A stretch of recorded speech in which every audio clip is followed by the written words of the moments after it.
Hello friends, இன்றைக்கி நம்ம ரூஃபியா ரெசிப்பியில் பார்க்க போகிறது முட்டை போண்டா. முட்டை போண்டா எப்படி டிஃப்ரெண்ட்டாகவும் ஈஸியாகவும் செய்கிறதுன்னு வாங்க பார்க்கலாம். 5 முட்டையை நல்லா வேக வச்சு எடுத்துக்கணும். ஒரு மிக்ஸி ஜாரில் ஒரு பச்சை மிளகா, மல்லி இலை, ஒரு வெங்காயம், இஞ்சி பூண்டு பேஸ்ட்டு சேர்த்து நல்லா நைஸாக அரைச்சிக்கோங்க. அவிச்ச முட்டையை 2ஆக கட் பண்ணிக்கோங்க. அதில் இருந்த மஞ்சள் கருவை தனியாக எடுத்து ஒரு பவுலில் வச்சுக்கணும். ஒரு பேனை எடுத்துக்கோங்க. அந்த பேனில் 2 டீஸ்பூன் எண்ணெய் ஊற்றி காஞ்ச உடனே ஜீரகம் சேர்த்து பொரிய விடணும். பொரிஞ்ச உடனே அரைச்ச விழுதை சேர்த்து பச்சை வாசனை போகிற வரை வதக்கிக்கணும். பச்சை வாசனை போன உடனே கொஞ்சோண்டு உப்பு, மஞ்சத்தூள் கொஞ்சம், கரம் மசாலா ஒரு பிஞ்சு எல்லாத்தையும் சேர்த்து நல்லா வதக்கின உடனே மஞ்சக்கருவை சேர்த்து நல்லா வதக்கிக்கணும். நல்லா பொடிசாக ஆகிற வரைக்கும் கொத்தி விட்டு வதக்கணும். மிளகுத்தூள் சேர்த்து முட்டையை நல்லா கிளறி விட்டுட்டு இறக்கிருங்க. இந்த மசாலாவை நல்லா ஆற வச்சுக்கோங்க.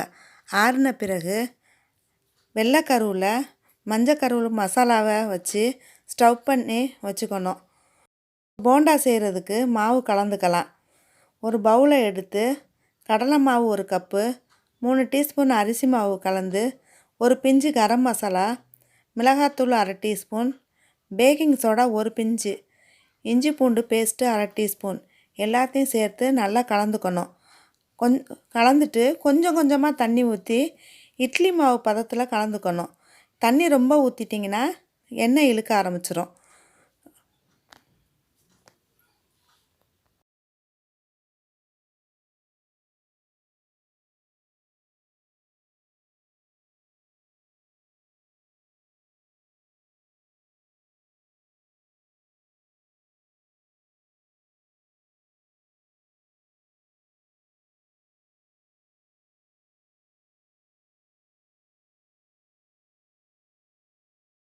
ஒரு பேனில் போண்டா பொரிக்கிற அளவுக்கு எண்ணெய் ஊற்றி நல்லா எண்ணெயை காய வச்சுக்கோங்க. எண்ணெய் காஞ்ச உடனே மிதமான தீயில் வச்சிடணும். ஒரு ஸ்பூனை எடுத்து முட்டையை மெதுவாக மாவில் போட்டு எல்லா பக்கமும் படுற மாதிரி முட்டையை முக்கி எடுத்து எண்ணெயில் போட்டுக்கலாம்.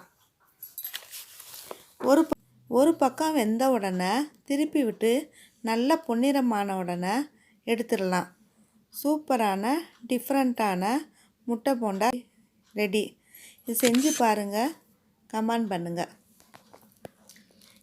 அடுத்த இன்ட்ரெஸ்டான வீடியோவில் சந்திப்போம். பிடிச்சிருக்கா லைக் பண்ணுங்க, ஷேர் பண்ணுங்க, சப்ஸ்கிரைப் பண்ணுங்க, பட்டனுக்கு அமுக்குங்க.